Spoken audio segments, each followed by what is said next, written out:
Viscosity, viscosity को अगर सीधा सीधा देखें, सीधा सीधा विस्कोसिटी का मतलब क्या होता है कि अगर कोई भी लिक्विड है ना, तो लिक्विड में अपनी खुद की प्रॉपर्टी को होल्ड करके रखने की ताकत कितनी है। दोबारा बताता हूँ, किसी भी लिक्विड में अपनी अपनी खुद की लिक्विड की मतलब लिक्विड की जो प्रॉपर्टी है उसको होल्ड करके रखने की ताकत कितनी है। देखिए, ऐसा होता है कि अगर मान लो मैं बात करता हूँ पानी की, तो पानी अगर किसी कंटेनर में है तो चारों तरफ कंटेनर की वॉल्स हैं, उन वॉल्स को 1 मिनट के लिए आप गायब कर दीजिए, हटा दीजिए, तो पानी क्या होगा, एकदम बिखर जाएगा और फैल जाएगा।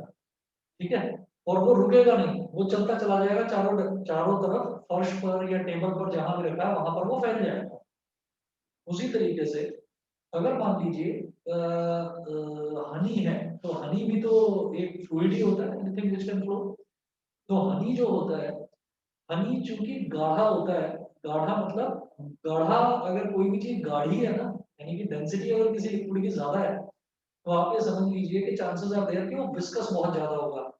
विस्कस का मतलब क्या होता है कि उसकी विस्कोसिटी ज्यादा होगी, मतलब वो अपने आप को होल्ड करके रखेगा। मतलब जो हनी है, जो शहद होता है, वो उतना फैलेगा नहीं, वो उतना चारों तरफ स्प्रेड नहीं होगा जितना कि पानी होता है।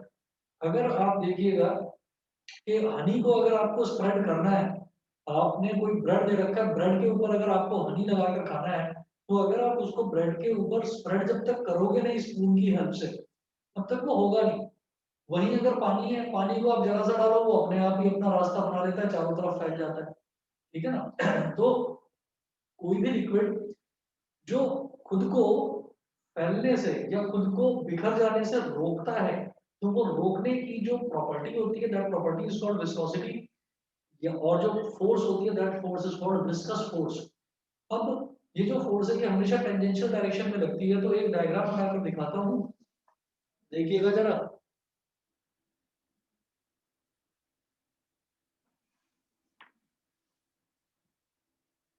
Viscosity is the property of a fluid.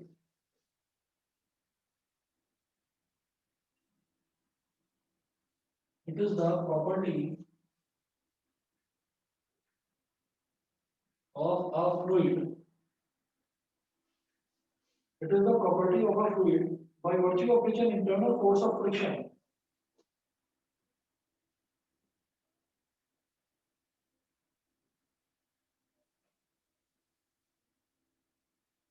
by virtue of which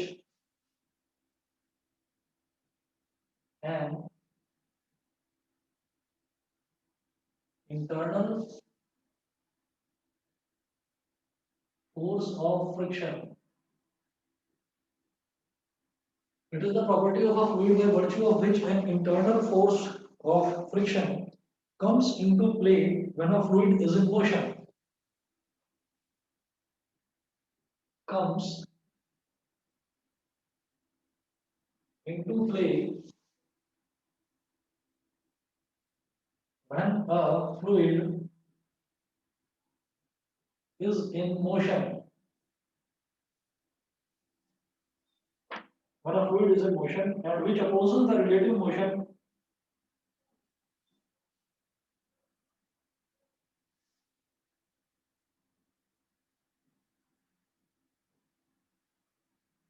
and which opposes the relative motion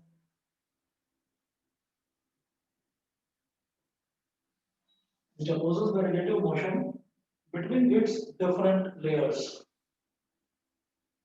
Between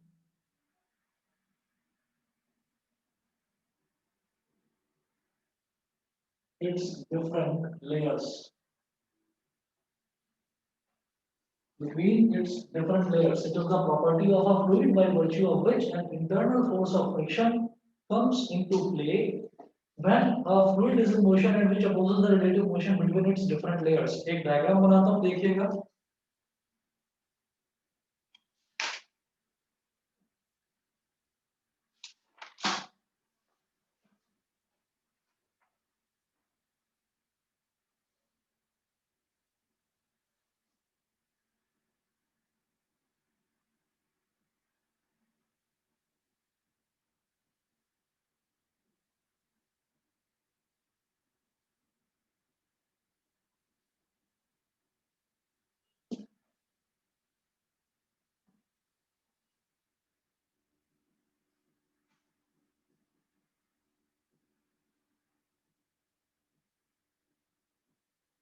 V is equal to 0, fixed surface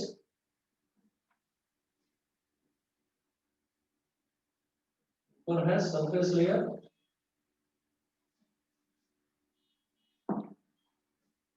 यहाँ पर मैं लिखूंगा V maximum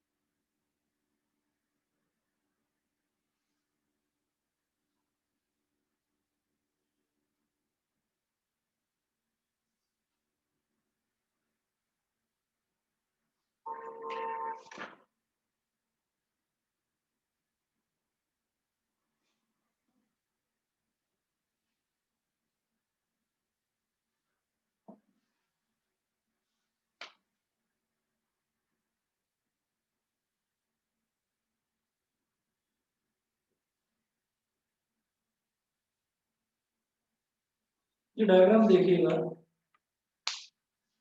और इसको मैं समझाने की कोशिश करता हूँ। इसमें देखिए ऐसा है कि आप ये समझो कि कोई कंटेनर है, उस कंटेनर के अंदर ना बहुत सारा कोई लिक्विड भरा हुआ है। मैं पानी की बात नहीं कर रहा हूँ या मैं पेट्रोल की बात नहीं कर रहा हूँ, मैं किसी भी लिक्विड की बात कर रहा हूँ। उसके अंदर कोई भी लिक्विड भरा हुआ है तो आप ये देखिए कि लिक्विड की सबसे नीचे वाली जो बॉटम सरफेस है वो ये है फिक्स्ड सरफेस।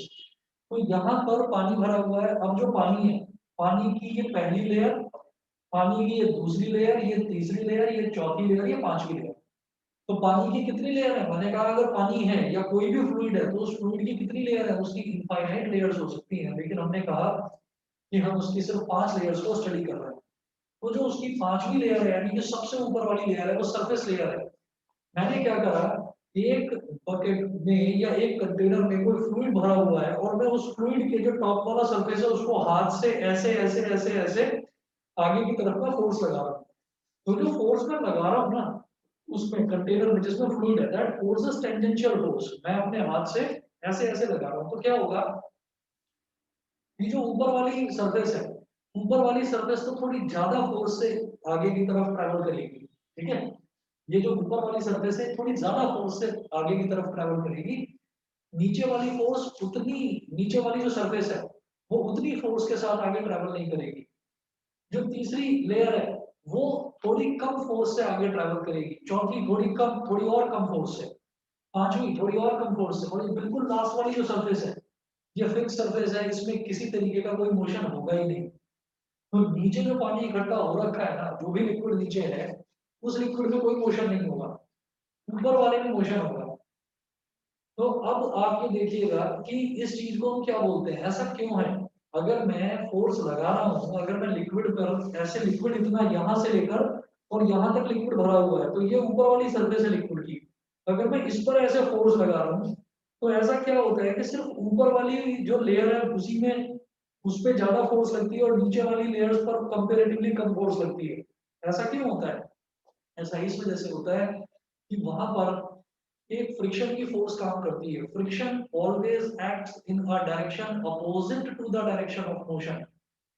तो डायरेक्शन ऑफ मोशन किस डायरेक्शन में है और फ्रिक्शन हमेशा उसके अपोजिट डायरेक्शन में काम करेगा। तो ये जो कैपिटल एफ मैंने यहाँ पर लिखा है ना और एरो लगाया पीछे की तरफ, ये वो फ्रिक्शनल फोर्स है जो वाटर के अंदर एक्ट करता है। जो वाटर की ऊपर वाली सरफेस पर आप फोर्स लगा रहे हैं तो नीचे वाली सरफेस को रोकने की कोशिश करता है, उससे नीचे वाली सरफेस को और ज्यादा रोकने की कोशिश करता है, उससे नीचे वाली सरफेस को और ज्यादा रोकने की कोशिश करता है।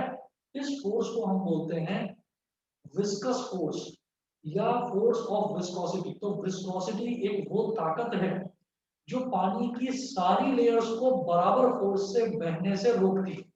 समझ गए? ठीक है। अगर मान लीजिए मेरे पास, मान लो मेरे पास कोई बुक है, फॉर एग्जांपल मेरे पास ये वाली बुक है, तो अब इसमें क्या है, इस पे मैं इस तरीके से फोर्स लगा रहा हूँ, ऐसे फोर्स लगा रहा हूँ, तो आप ये देख रहे हैं ये थोड़ी सी टेढ़ी हो जाएगी बस। हाँ जी, कुछ पूछ रहे थे हर्ष? हर्ष कुछ बोल रहे थे? No sir. अच्छा अच्छा, नो ओके, सर। ठीक है कोई बात नहीं। तो अगर मान लीजिए मेरे पास ये बुक है, उस पर मैं ऐसे फोर्स लगा रहा हूँ तो ये थोड़ी सी बस टिल्ट होगी, आप देख रहे हैं थोड़ी सी टिल्ट होगी बस, और कुछ नहीं होगा इसमें। वहीं सोचो कि अगर ये पानी होता या कोई भी लिक्विड होता, मैं इस पर फोर्स लगाता तो वो मेरे हाथ के साथ ऐसे आगे को फ्लो करने लगता, इस तरीके से आगे की तरफ फ्लो करता पानी। तो जो टॉप मोस्ट सर्फेस है, ऊपर वाली सर्फेस है, वो तो आगे फ्लो करेगी मेरे हाथ के साथ। या अगर मैं कोई भी चीज ले रहा हूँ, मान लीजिए मेरे हाथ में कोई भी चीज है, फॉर एग्जांपल अगर मान लीजिए हम किसी बोट में बैठे हुए हैं और हमारे हाथ में वो होता है ना, वो लंबा सा जो होता है जिससे उसको पीछे की तरफ करते हैं पानी को, जिससे नाव आगे की तरफ चलती है। तो अगर मैं उस स्टिक से पानी को पीछे की तरफ करता हूँ, तो आप ये देखेंगे ऊपर की सरफेस और उसके नीचे की 2 या 3 सरफेस, बस उन्हीं में ज्यादा मोशन होता है। ऐसा थोड़ी है कि मैं पूरे नदी के पानी को पीछे धकेल देता हूँ, ऐसा तो नहीं होता ना। समझ रहे हैं? तो वो क्यों नहीं होता? क्योंकि नीचे की जितनी भी सरफेस होती है वो अपने आप को रोकती है because of the force of friction. और लिक्विड के केस में जो ये फोर्स ऑफ फ्रिक्शन होती है, इसी को हम विस्कस फोर्स बोलते हैं। लिक्विड की जितनी ज्यादा डेंसिटी होती है, जितना ज्यादा गाढ़ा होता है, हम ये कहते हैं कि इस लिक्विड की विस्कोसिटी उतनी ही ज्यादा होगी।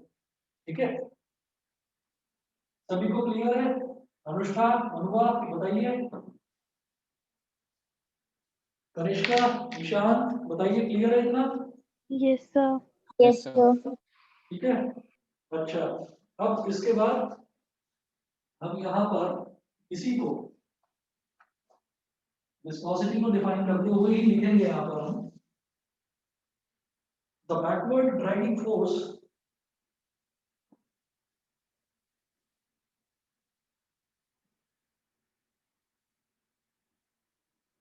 this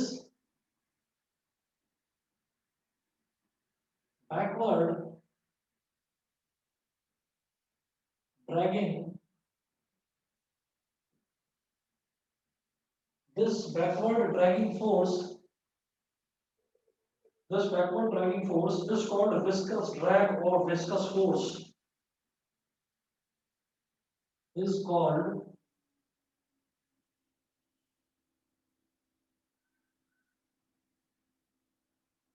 viscous drag or viscous force, is called viscous drag or viscous force, and acts tangentially on the layers,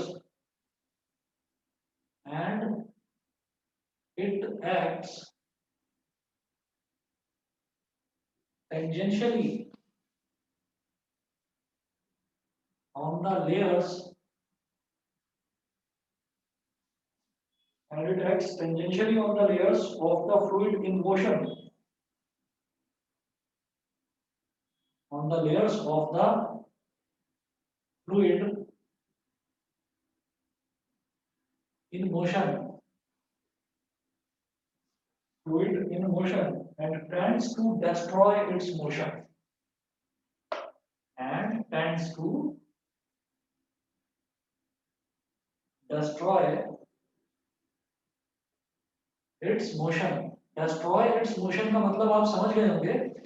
वो मोशन को डिस्ट्रॉय करने का मतलब क्या है कि उसका मोशन है इस डायरेक्शन में, तो वो उसको रोकने की कोशिश करता है, मोशन को डिस्ट्रॉय करने की कोशिश करता है, खत्म करने की कोशिश करता है। ठीक है, अच्छा। अभी देखिएगा नेक्स्ट, इसी में एक नई टर्म आती है, कोफिशिएंट ऑफ विस्कोसिटी। ठीक है, coefficient of viscosity, coefficient of viscosity का मतलब क्या है? जैसे फ्रिक्शन था ना सॉलिड्स के केस में, या मैकेनिकल मोशन के केस में जैसे फ्रिक्शन था, उसी तरीके से कोफिशिएंट ऑफ फ्रिक्शन भी हमने उसमें पढ़ा। अब इसी तरीके से हम कोफिशिएंट ऑफ विस्कोसिटी भी पढ़ेंगे।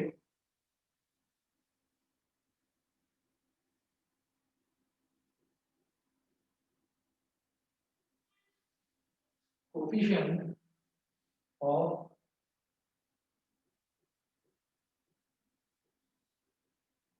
विस्कोसिटी, कोफिशिएंट ऑफ विस्कोसिटी, यहाँ पर कोफिशिएंट ऑफ विस्कोसिटी को समझने से पहले एक टर्म डिफाइन करते हैं, वेलोसिटी ग्रेडियंट। नोट करेंगे,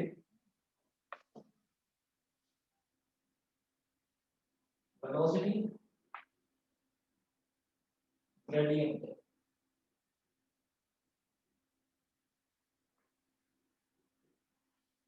वेलोसिटी ग्रेडियंट क्या होता है? The rate of change of velocity with distance,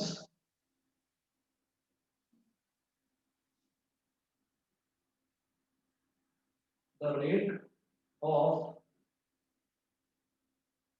change of the rate of change of velocity of a liquid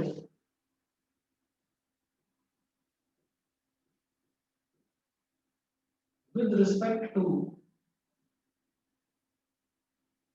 the rate of change of velocity of a liquid, the rate of change of velocity of a liquid with distance with respect to, yeah, with distance is rate नहीं sufficient, with distance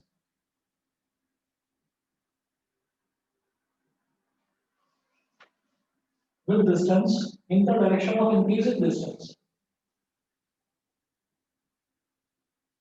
in the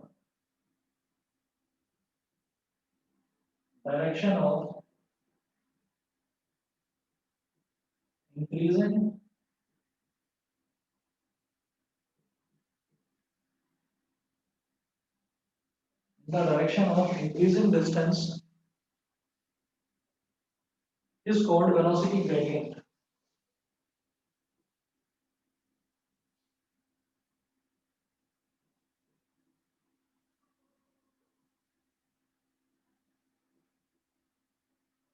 जिस direction में distance बढ़ रहा है उसी direction में velocity किस तरह से डिस्टेंस के साथ, वेलोसिटी किसकी, यहाँ सॉलिड की वेलोसिटी की बात नहीं हो रही, लिक्विड की जो वेलोसिटी है वो डिस्टेंस के साथ किस तरह से चेंज हो रही है उसको वेलोसिटी ग्रेडियंट बोलते हैं.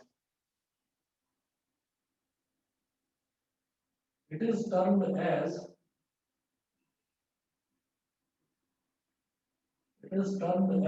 dv by dx.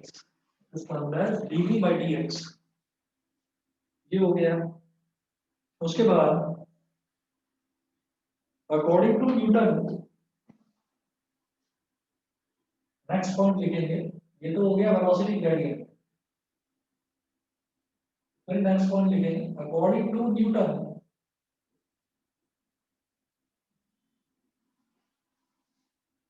according to Newton, a force of viscosity capital F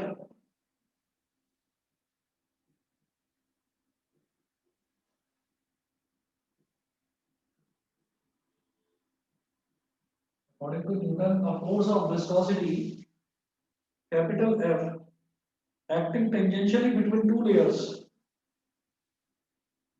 acting tangentially between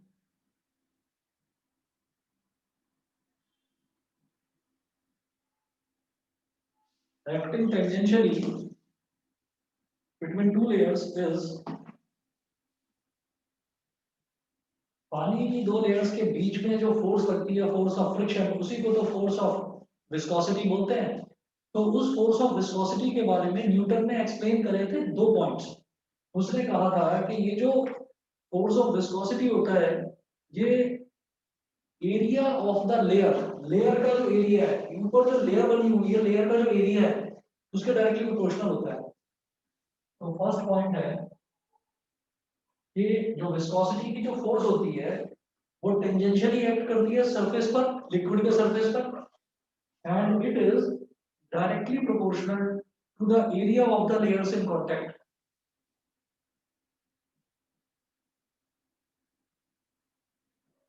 Directly proportional to the area of the layers in contact. Area of the layers in contact यानी कि F is directly proportional to A. ये तो first point हुआ. Second point है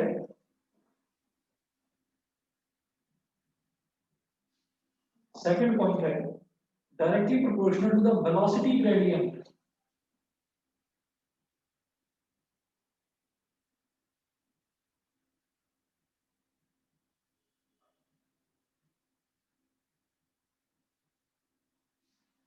directly proportional to the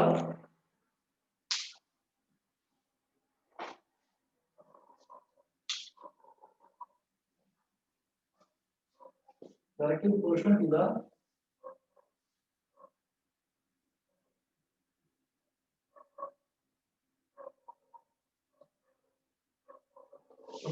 the velocity gradient between the two layers.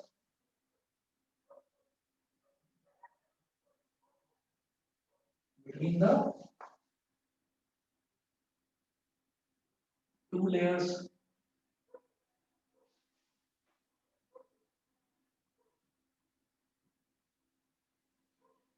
ठीक है, यानी कि F is directly proportional to velocity gradient क्या है dv by dx. dv by dx rate of change of velocity with distance. velocity किसका, जो layers की velocity है, ठीक। उसमें आप ये देखिएगा कि न्यूटन ने बताया कि एक तो जो ये विस्कोसिटी वाली फोर्स है ये डायरेक्टली प्रोपोर्शनल होती है एरिया ऑफ द लेयर, पहली चीज। दूसरा इसने बताया कि ये डायरेक्टली प्रोपोर्शनल होती है वेलोसिटी ग्रेडिएंट के, यानी कि dv अपॉन dx के। तो अगर इन दोनों को कंबाइन कर लिया जाए तो हम कहेंगे combining the two, combining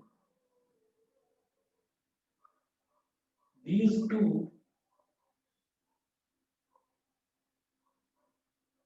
F is directly proportional to A dv by dx.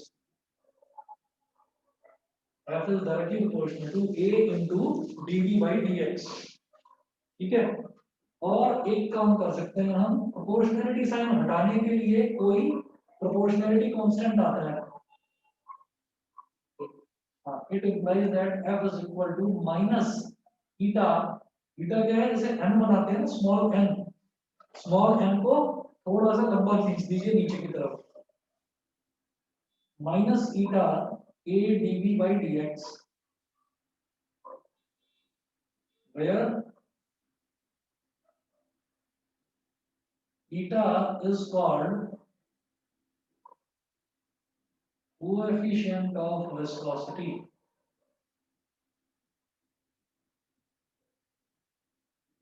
Where eta is called coefficient of viscosity.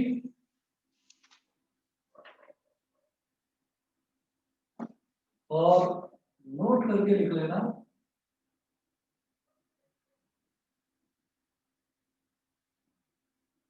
Negative sign shows that, आप कहोगे ना नेगेटिव साइन क्यों लगा दिया भाई, हम कहते हैं कि यहाँ से प्रोपोर्शनलिटी साइन लगाते तो आप एक ईटा लगा देते, बस एक कांस्टेंट, ही नेगेटिव साइन कहाँ से आ गया। ये चीज लिखिएगा, नेगेटिव साइन शोज दैट, कुछ बच्चे समझ गए होंगे कि नेगेटिव साइन क्यों आया है। Negative sign shows that the viscous force, that the viscous force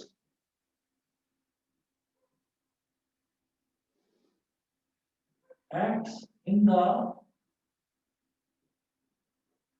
opposite direction, acts in the opposite direction of motion of liquid। ठीक है, क्या है कि लिक्विड पर हम इस तरह से, सरफेस पर हम इस तरह से फोर्स लगा रहे हैं, तो लिक्विड की सरफेस पर हमने इस तरह से फोर्स लगाया, तो विस्कस फोर्स जो है वो इसके अपोजिट डायरेक्शन में एक्ट कर रही है। तो इससे क्या समझ में आता है कि एक जो लिक्विड का मोशन है वो इस डायरेक्शन में है और विस्कस फोर्स का मोशन इस डायरेक्शन में है, दैट्स व्हाई दोनों के मोशन एक दूसरे के अपोजिट डायरेक्शन में है, इस वजह से इसको नेगेटिव साइन लगाया है। ठीक है, बताइए बेटा, क्लियर है? समक्ष, मिलन, कनिष्का, क्लियर है इतना? Yes sir. Yes sir. ठीक है, ईशान, एकांश, ध्रुव, बताइए, सभी को क्लियर है? Yes sir. हाँ, के लगा सकते हो, तो के क्या है कि के कांस्टेंट ऑफ प्रोपोर्शनैलिटी कितनी जगह लगाया है, लगाने कहाँ कहाँ लगाया है, तो फिर अलग अलग नाम दे दिया गया प्रोपोर्शनैलिटी कांस्टेंट। इसको ईटा बोलते हैं, कोएफिशिएंट ऑफ विस्कोसिटी को। अगर मेरे से कोई ये पूछे कि कोफिशिएंट ऑफ विस्कोसिटी का यूनिट क्या होता है, तो यूनिट मैं बता सकता हूँ बड़े आराम से। देखिएगा,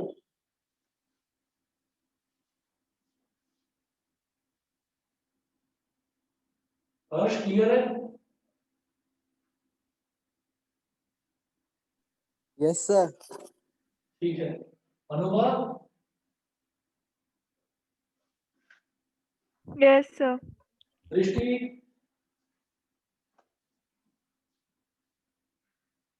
Yes, sir. ठीक है।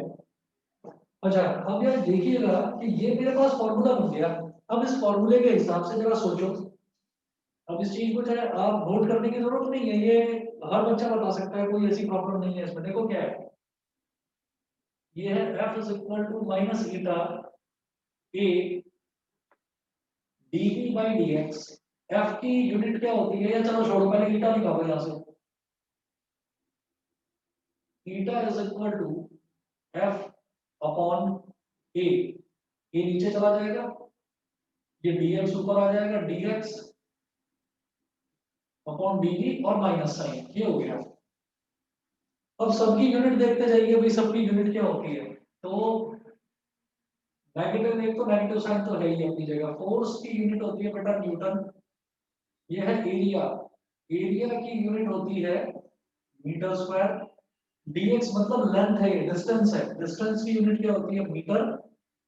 और dv, dv है वेलोसिटी, वेलोसिटी की यूनिट होती है मीटर पर सेकंड। अब इस मीटर से एक मीटर कैंसिल आउट हो गया। ये नेगेटिव तो साइन है, साइन को तो हटाओ, इसकी जरूरत नहीं है, वो तो जो वैल्यू आएगी उसमें नेगेटिव साइन लग जाएगा। लेकिन यूनिट क्या है, न्यूटन सेकंड। ये s की पावर माइनस वन है, ऊपर जाकर s बन जाएगा। और ये मीटर स्क्वायर है, तो ये ऊपर जाकर बन जाएगा मीटर m की पावर माइनस टू। न्यूटन है ये, बताओ। न्यूटन मीटर पर स्क्वायर नहीं, न्यूटन मीटर स्क्वायर पर सेकंड। पर सेकंड क्यों है ना, क्योंकि पर सेकंड तो नीचे अच्छा होगा, अच्छा ये ऊपर जाकर सेकंड बन जाएगा। अच्छा, पर वो तो आएगा न्यूटन सेकंड पर मीटर स्क्वायर, न्यूटन सेकंड पर मीटर स्क्वायर। सभी को क्लियर है? Yes, sir. सभी को क्लियर है? बताइए, Anushtha, Aryan Tyagi, Dhruv, Yes, Ishan. sir. Yes sir.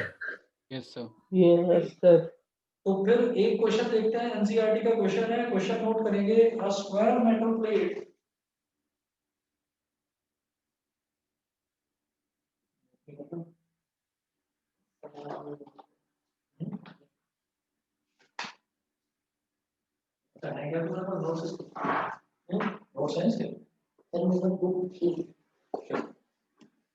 चलिए देखिए, a square metal plate of 10 centimetre side moves parallel to another plate. A square metal plate of 10 centimetre side moves parallel to another plate. A square metal plate of 10 centimeter side moves parallel to another plate with a velocity of 10 centimeter per second. With a velocity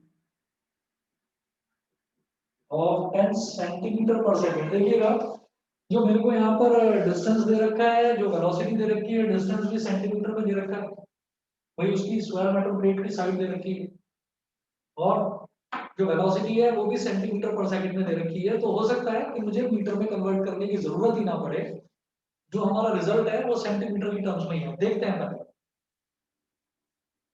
comma, both plates emerged in water. Both plates emerged in water. Both plates emerged in water. Full stop. If the viscous force is 200 dyne,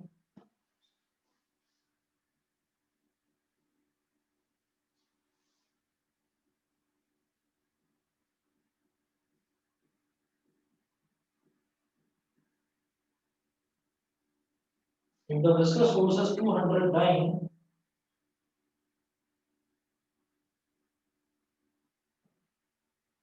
and viscosity of water and viscosity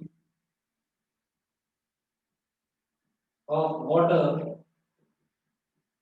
is 0.01 poise, POISE. अभी बताता हूँ क्या है ये poise. POISE poise. What is their distance apart? Comma. What is their distance apart?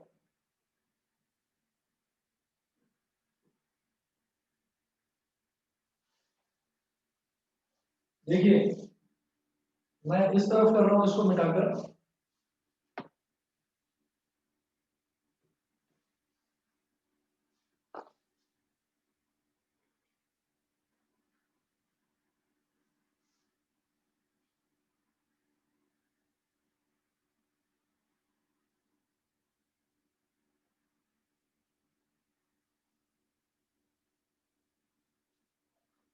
देखो हमेशा ऐसा होता है जैसे मान लीजिए हम जानते हैं कि force is equal to mass into acceleration होता है। तो जैसे फोर्स है, फोर्स होता है मास इनटू एक्सेलरेशन।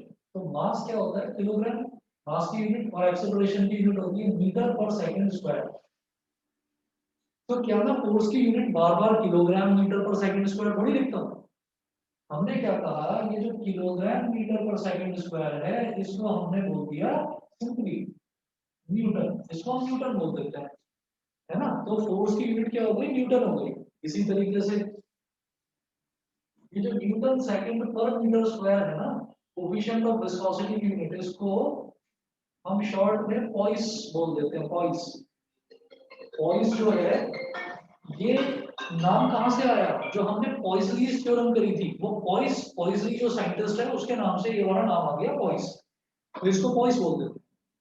उसी तरीके से अगर मान लीजिए फोर्स है, तो फोर्स अगर मान लो हमको मास दे रखा है किलोग्राम में और एक्सेलरेशन मीटर पर सेकंड स्क्वायर में दे रखा है, अगर मास मुझे दे रखा हो ग्राम में और एक्सेलरेशन मुझे दे रखा हो सेंटीमीटर पर सेकंड स्क्वायर में, अगर ये दे रखा हो तो इसको मैं डाइन बोल देता हूँ, DYNE डाइन।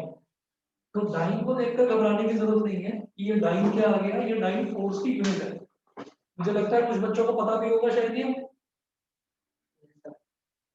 बताइए जी, क्लियर है ये? Yes, sir. बताइए अनुष्का, क्लियर है? चले आगे।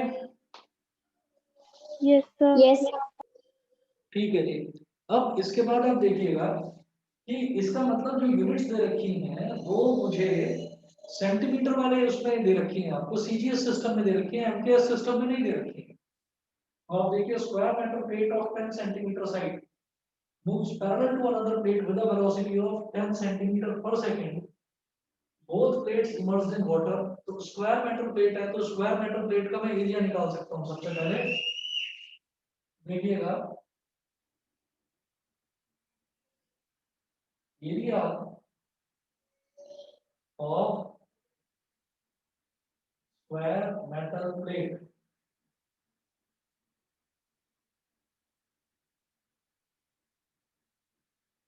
Area of square metal plate. तो एरिया क्या होता है, स्क्वायर का एरिया साइड का स्क्वायर, साइड क्या दे रखी है 10 सेंटीमीटर, तो इसका एरिया क्या हो गया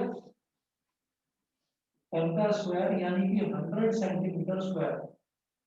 हम फॉर्मूला ये ध्यान में रखेंगे तो एक तो एरिया मेरे पास आ गया, दूसरा वेलोसिटी 10 सेंटीमीटर पर सेकंड, यानी कि ये जो डीवी है स्मॉल वेलोसिटी, ये मुझे दे रखी है 10 सेंटीमीटर पर सेकंड, ठीक है। तो डीवी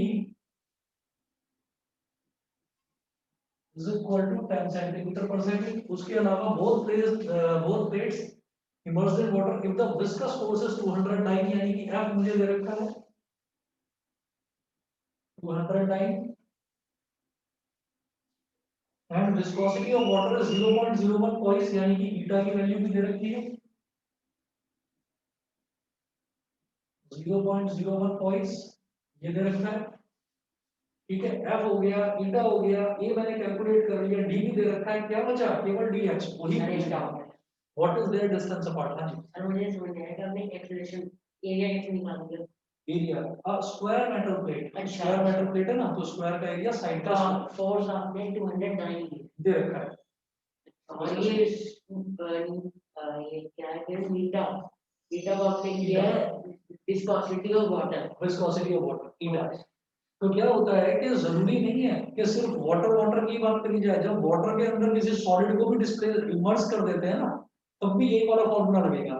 तो यहाँ पर आप ये देख रहे हैं कि स्क्वायर मेटल प्लेट को मैंने पानी के अंदर डुबा दिया है। बताइए जी, सभी को क्लियर है? डीएक्स पूछ रहे हैं, बस एक ही चीज बची है, what is the distance apart, यानी कि डीएक्स पूछा जा रहा है। और सब कुछ सीजीएस सिस्टम में है, तो सीजीएस सिस्टम का मतलब क्या है कि हमारा जो डिस्टेंस है वो ऑटोमेटिकली सेंटीमीटर में आएगा। बताइए जी, क्लियर है? तो आगे बढ़ो, समझ गए?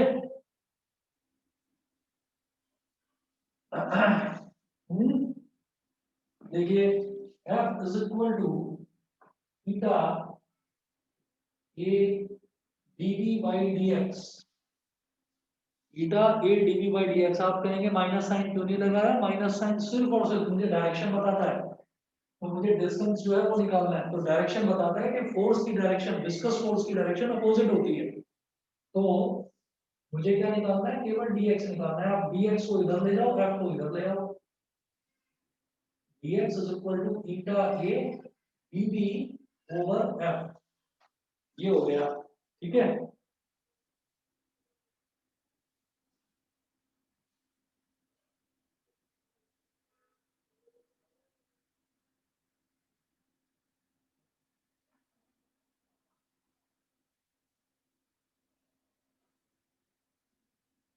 अब देखिएगा, तो ये हमारे पास dx की वैल्यू क्या आ जाएगी? dx is equal to theta, theta कितना है? 0.01, 0.01। एरिया कितना निकाला? 100 मल्टीप्लाई बाई dv कितना दे रखा है? 10। और ईटा हो गया, ए हो गया, डीवी हो गया, और एफ कितना है? 200। ये दो जीरो से दो जीरो कैंसिल आउट हो गए, ये पॉइंट गया, 0.0 नीचे आया 100, एक जीरो से एक जीरो कट गया क्या? चलो ठीक है, इसको ऐसे रहने दो, 10 ही रहने दो, और इसको 100 ही रहने दो। 2 5 जा 10, और 5 अपॉन 100 क्या हो गया? 0.05। बता दीजिए सभी बच्चों को, क्लियर है? 0.05 सेंटीमीटर। तो सर अच्छा मीटर में नहीं, मीटर में क्या होगा? सेंटीमीटर में निकालो। बताइए जी, सभी को क्लियर है? इतना चले आगे। अनुष्ठा, अनुभा, हर्ष, आर्यन, त्यागी। Yes, sir. Yes, sir. Clear. Yes, sir. चलिए Yes, sir. ठीक है जी। Yes, इसके sir. बाद ठीक है जी, ठीक है, चलता हूँ जी आगे। नेक्स्ट देखते हैं। नेक्स्ट है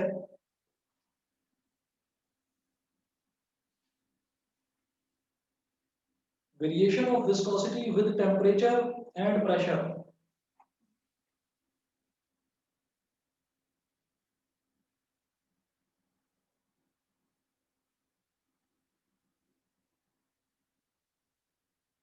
variation of viscosity with temperature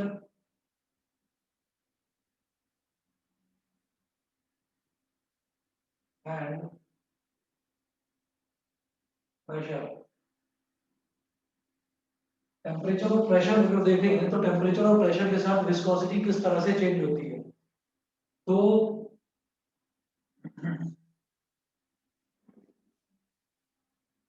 effect of temperature,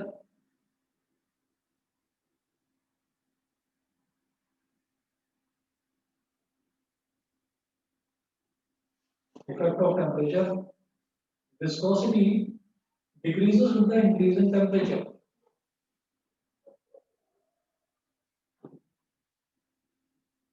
Viscosity of a liquid decreases with increase in temperature.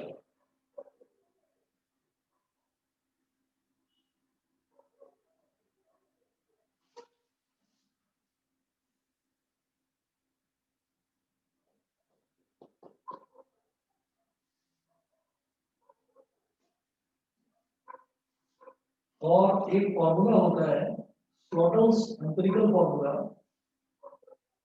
SLOTLE Slottel's empirical formula for viscosity. Empirical formula for viscosity ये क्या होता है? मतलब इफेक्ट ऑफ टेम्परेचर बताने के लिए अभी इसको समझा दूंगा आसान भाषा में भी अभी समझ में आ जाएगा। पहले देखिए कि जो इसका स्लॉटल्स का एम्पिरिकल फॉर्मूला है, इसको बहुत ज्यादा डिटेल में कोई समझने की जरूरत नहीं है। अगर पूछा जाता है कि टेम्परेचर का क्या असर पड़ता है विस्कोसिटी पर, तो ये फॉर्मूला बता देना। ये फॉर्मूला है theta T is equal to theta not upon 1 plus alpha T plus beta T square.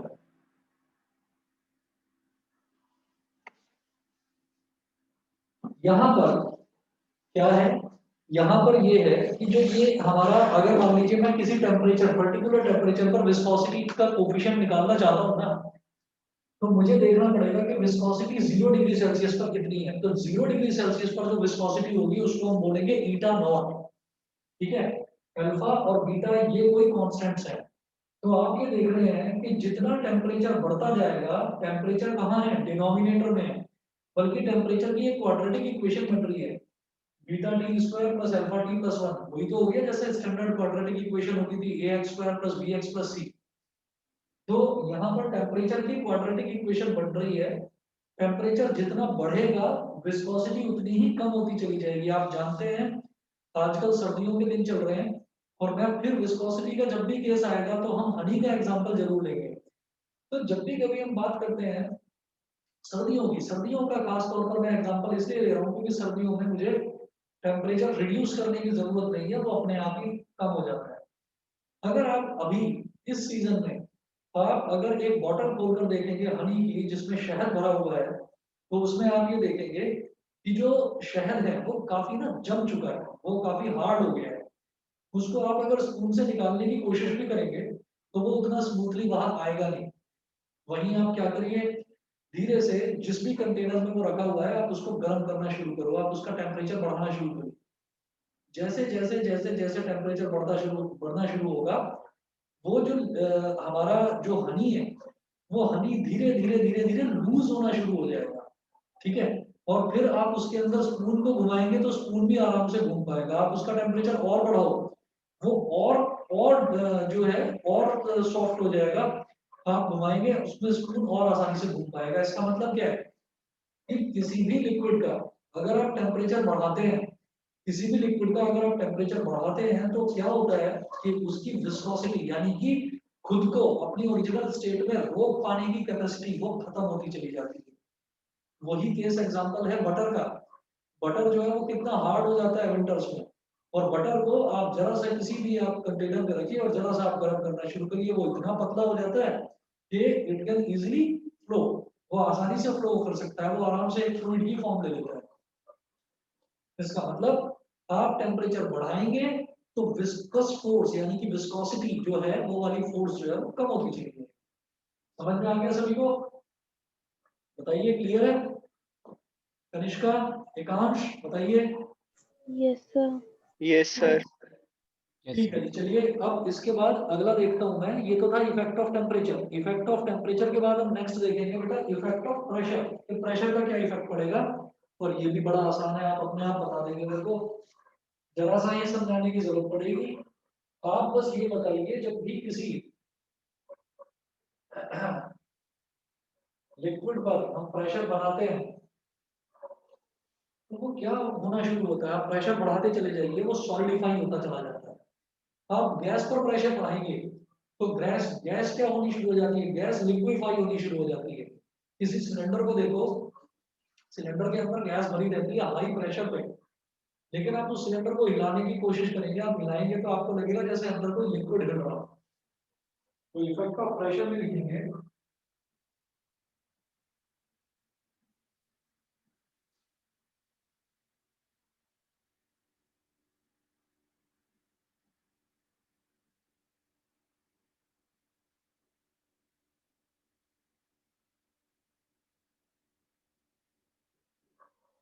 effect of pressure. Except water, the viscosity of liquids increases with increase in pressure.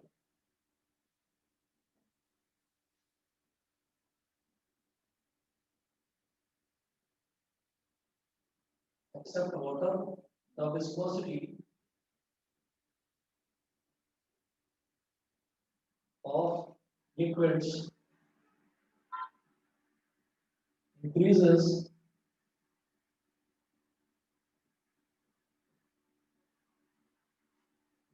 with increasing pressure.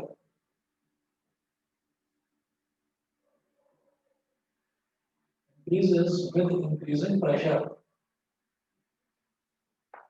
Water एक exception है, water को छोड़ दीजिए, तो water के अलावा जितने भी लिक्विड्स हैं उनका आप प्रेशर बढ़ाते जाओ तो वो सॉलिडिफाई होने शुरू हो जाएंगे, और जब वो कोई भी लिक्विड जब सॉलिडिफाई होना शुरू हो जाएगा तो वो अपने आप को रोकने की कैपेसिटी उसके अंदर उतनी ही बढ़ती चली जाएगी, यानी कि उसकी विस्कोसिटी बढ़ती चली जाएगी।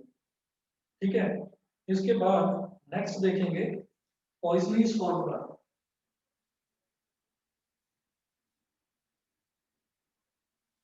POISEUI